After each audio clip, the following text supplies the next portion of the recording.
Today's World Insight.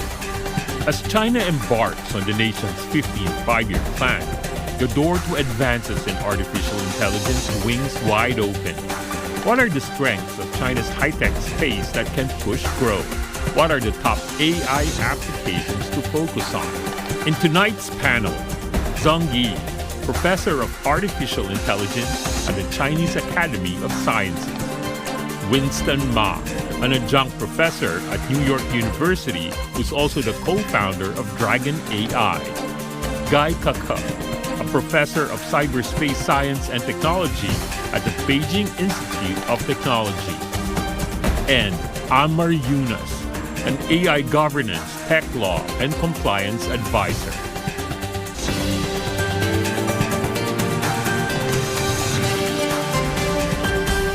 Hello and welcome to CGTN Special, Shaping a Shared Future, China's Next 5 Years. I'm Tian Wei.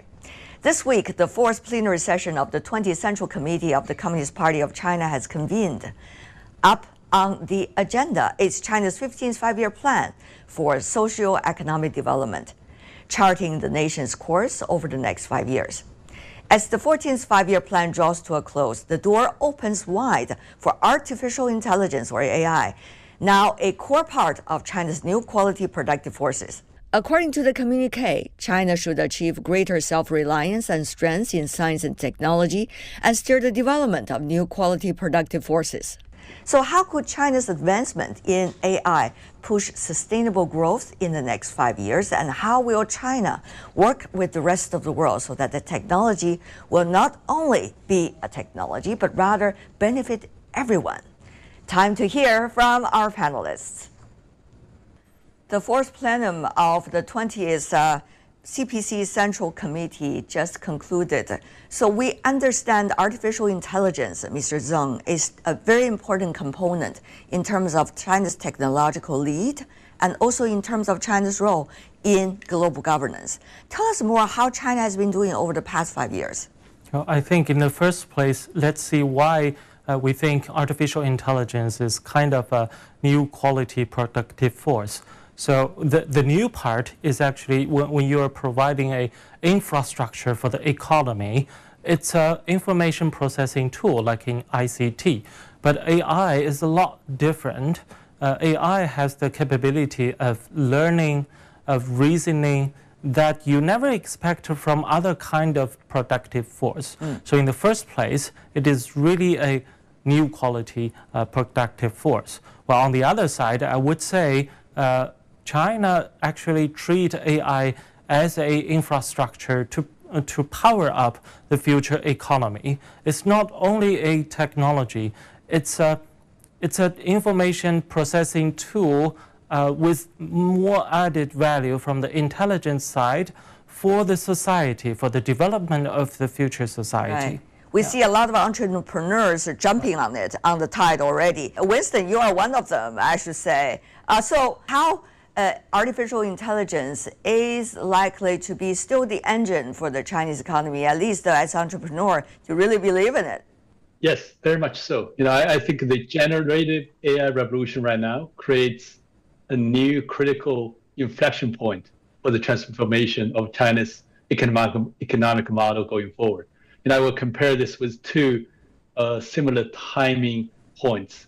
One was like 10 years ago, right, when China government started the information consumption strategy, which was to use information technology to drive consumption, which led to a boom of mobile internet. And we have seen tremendous growth in innovative business models based on mobile internet last 10 years.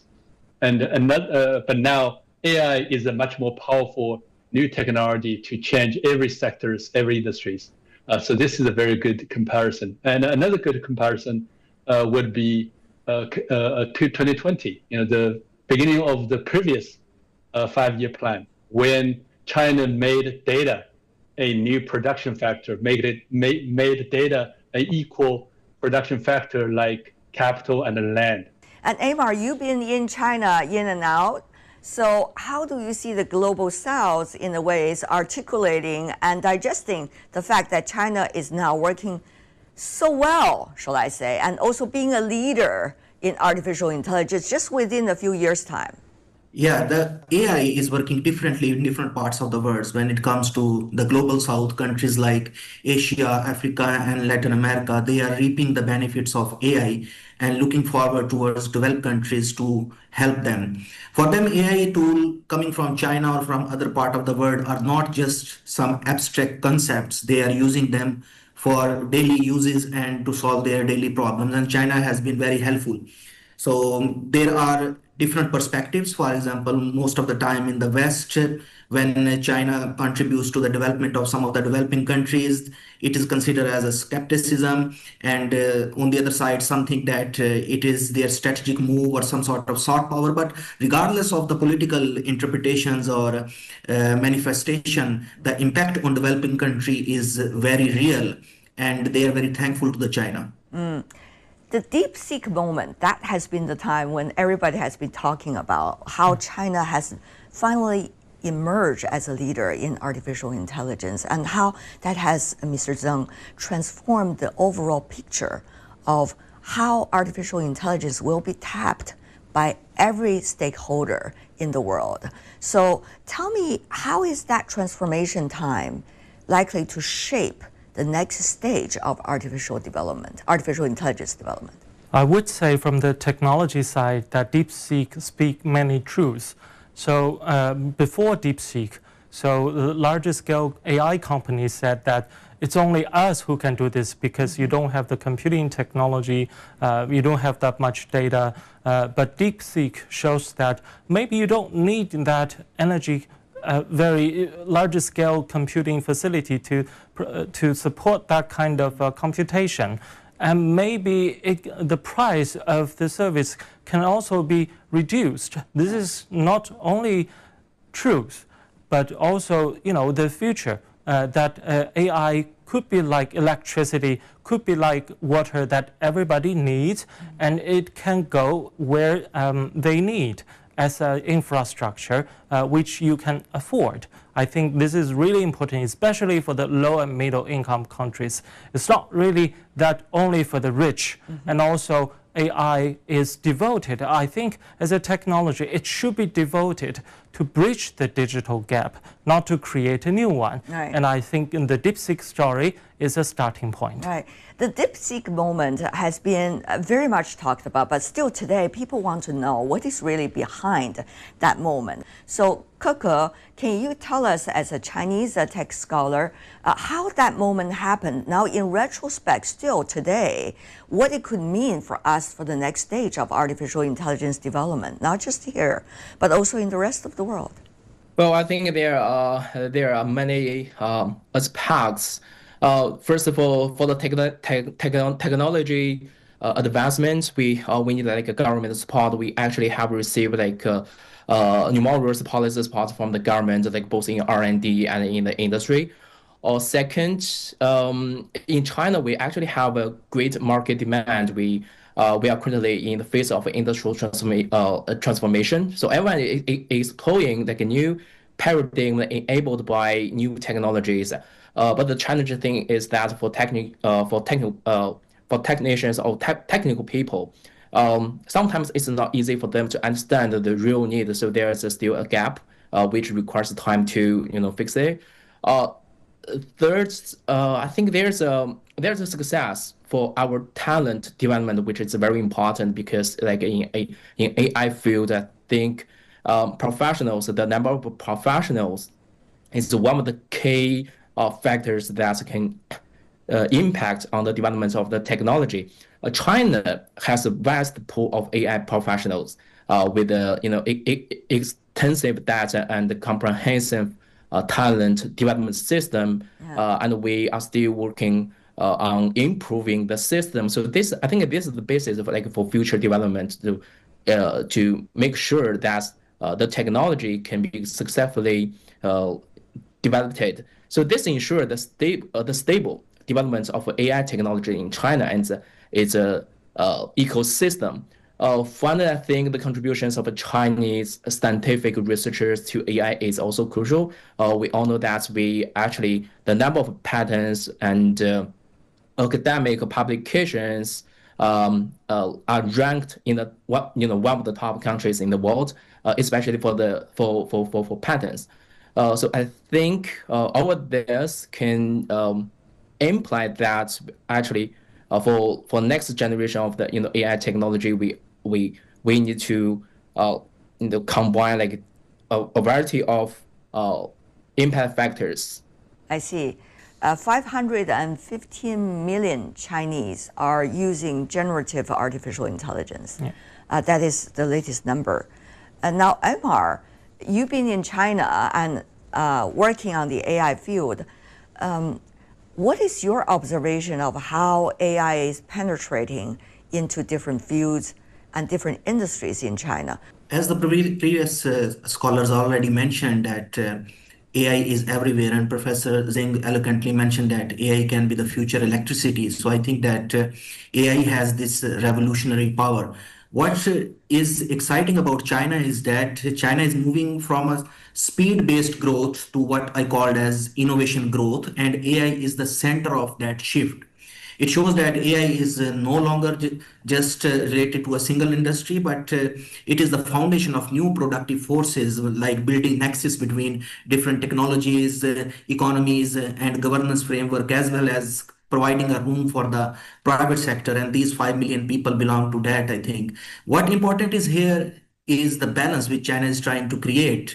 That China wants a fast progress, but also strong regulation and ethical oversight, which he has been providing traditionally. As we know that one of the most advanced AI laws first were proposed by the China. And for the global community, this signals that the Chinese AI development will focus not only on technology, but also on responsibility and cooperation. And these 5 millions are demonstrating that responsibility and cooperation. Yeah. If you think about AI, right, it has this self-perpetuating cycle of consolidation in industries. The more data you have, the better your product. The better your product, the more users you will gain. The more users you gain, the more data you have. So in the land of big data, it is not only the biggest market, but it also the best lab to test applications. So even though the AI technologies is sort of reached some plateau, but in terms of application, it is just a starting point. And China has the ecosystem to test the new AI applications to find out where they can monetize this innovation. Well, for me, I think this is a very complex issue. The first thing comes into my mind is that talent remains one of the most important factors. Like in AI field, we still need a lot of like talents with different backgrounds. We need a multidisciplinary talent, people who understand both the industry and cutting edge technologies. We often talk about like supportive environment. So this includes like a range of factors such as market and policy. Well, here I want to highlight one of them. It's a development of technology itself. I think this is also a key factor. Many technologies are still in their early stages in AI and far from being ready for production. So transforming the results of R&D, like work in progress, into productive capabilities is also a challenge that needs to be addressed. So AI technology it's not just about like software, such as the like widespread use of AI large models. More importantly, it's about enabling production. So existing AI large models still face many challenges in industrial scenarios. For example, like a common accuracy and security. So I think we still have a long way to go.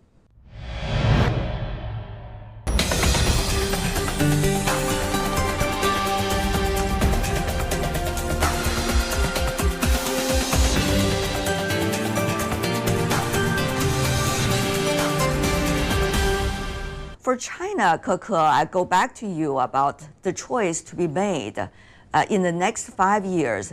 As a technology expert, what do you think might be the right, sequence, the right pace, and the right rhythm? I believe like further breakthroughs are needed in security and trustfulness, particularly at the technical level, because this is a underlying infrastructure for international cooperation.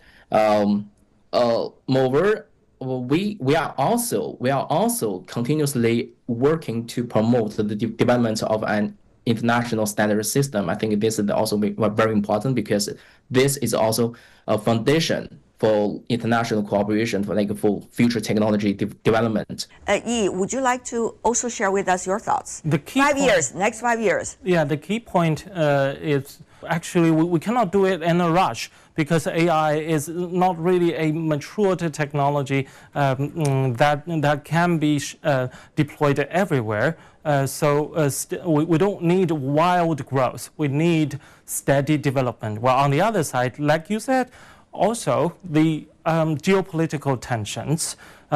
If China would like to provide infrastructures to the world, will other countries allow China to do so? Or this is the rights of China to help the low and middle income countries. So I think everybody has to coordinate and to find the interoperabilities. Mm-hmm. You cannot unify, values all over the world. What you can do is that you hold your values, you need the services related to your value, but let's use international platforms like the United Nations. Let's use interoperability to find the connections, and let's bring these infrastructure to those who really needs that. Amar, to you, your thoughts on that as well.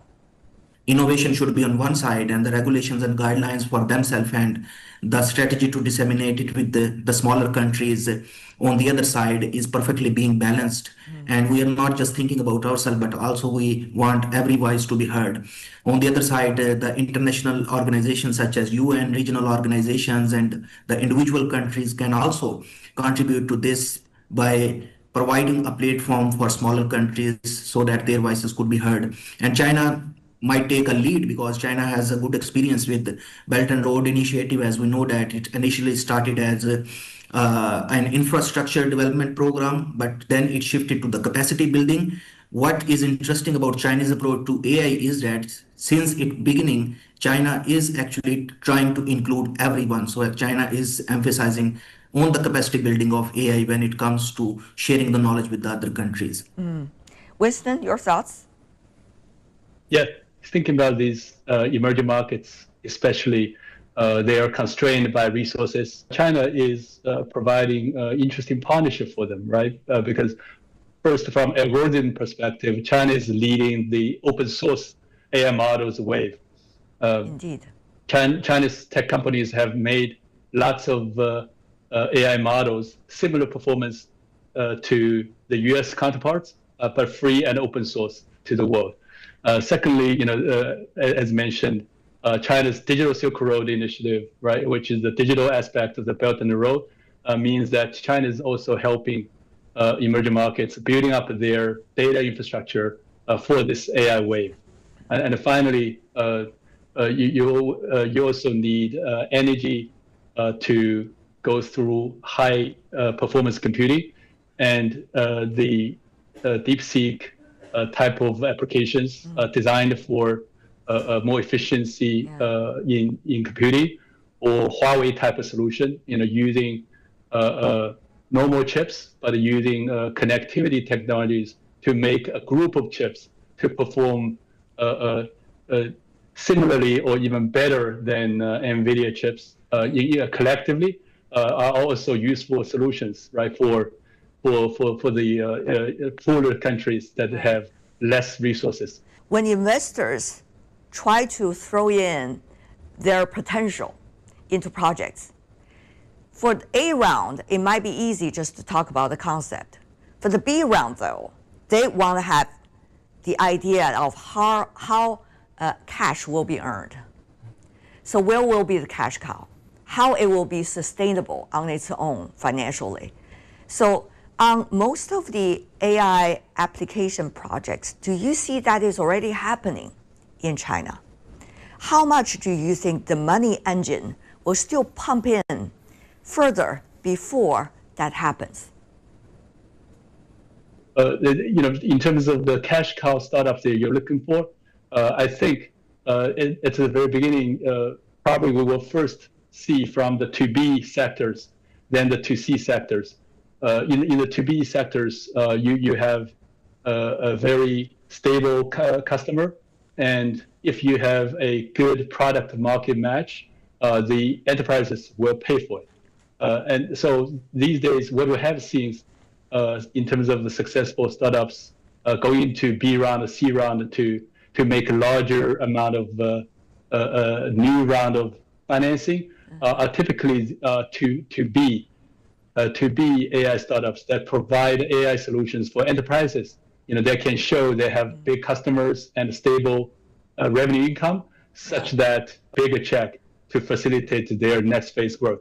But to see, it takes a lot of investment to build up that ecosystem. I understand. Yi, to you as well, another part of the whole question. What about from the policy perspective? We are also not only seeing in the artificial intelligence competition, but even in the telecommunications network, how one country will adopt more one kind of system, while the other countries are likely to use the other one. This is getting ever more complex in a geopolitically competitive world. So how will all of these very relatable issues impact on the artificial intelligence technological development, and particularly on the application and how business will see its potential? I would say this kind of tension will continue from ICT to AI, because ICT now is still an infrastructure to AI. So, well, on the other side, let's just not to forget this could be changed also in a way that we wanted to bridge the digital divide. And there's still 1/3 of the people who has no internet connection. Indeed. And worldwide. Worldwide. And also, let's also think from another way, that would AI really exactly need, networking as an infrastructure, or you have other ways to do it? Let's say, how about embedded system, which is really cheap, but with some of the world knowledge, and that could be distributable to the places that has no internet connection. I would say not so many people has been thinking from that perspective. That would be a new era and a new marketplace that can be explored. Well, also, I would say always seek for connections and interoperability among each other. You've been talking about safety and governance. So I have the experience of reaching out by some other telecommunication outside China to share the safety and governance mechanisms and evaluation tools to them so that they don't have to build from the bottom up. So that means we have opportunities for connections and experience sharing from countries like China, because we are early adopters. I think this is really expected from outside China. And I see, so maybe you don't need a world, maybe you don't actually need the world to build the first AGI. Well, on the other side, it's really that we need to connect to the world to keep AI safe, secure, and governable, so that it brings the good part to the ecology. Recently we have seen China issue the AI Plus strategy. I look at some of the timetables, and it seems that there are already indications as to what China will do in the next 5 years. Your thoughts on the most pragmatic and yet crucial steps toward a society that can be further empowered and benefited by artificial intelligence? Let's go with Coco first. Well, I believe that the widespread application of AI is a prime example of the developments of new productive forces. The advancements of AI technology is significantly shifting production paradigms across many sectors. China attracts a great importance to the developments of AI, and has numerous plans in this area. So I think we have reason to believe that over the next 5 years, a large number of new technologies and applications will emerge in the AI field. I see. Amar? Innovation on one side and regulations and guidance on the other side, and China not only help other countries, but scale itself and manage the risk more credibly. So I think that the broader lesson here is the sustainable AI development and growth, which is coming from China's plan, like aligning competition, market regulations, cooperations, and all of these things. All right, Winston? Sure. I think the most practical application of AI in the short term will be AI plus robotics. That's super relevant to the aging population in China, as well as the globally general aging society situation. So overall, this can be tested in the coming years because right now China, for example, in 2025, China installed more robotics in factories than the rest of the world combined. So essentially, China is the biggest robotic experiment, both for industrial robotics as well as for humanoids to have human interaction and aging population care. Great. And Yi, please. Let me say capacity building as society needs. I'm very hopeful that the industry in China starts from building capacities locally to each and every of the field as the society need them. But on the other side, I'm also really hopeful that that China could bring this kind of capacity to the world, not only to raise the level of percentage of AI agents used in China, but also to bring these technology infrastructure to the rest of the world where actually they don't have the infrastructure, the power to build that, but they have their sovereignty to provide the data and invite Chinese technology to be involved and to help them to build their own. So that's why I'm calling for stronger capacity building as society needs. Yi, Amar, Keke, and Winston, what a pleasure to talk to four of you. And thank you so much for all your input. And that's all the time we have for today. If you'd like to know more, search World Insight or check out our YouTube channel. Follow us on X and Facebook. I'm Tian Wei. On behalf of the team, thanks for being with us. Bye for now. Thank you. Thank you, Yi. Thank you, everyone.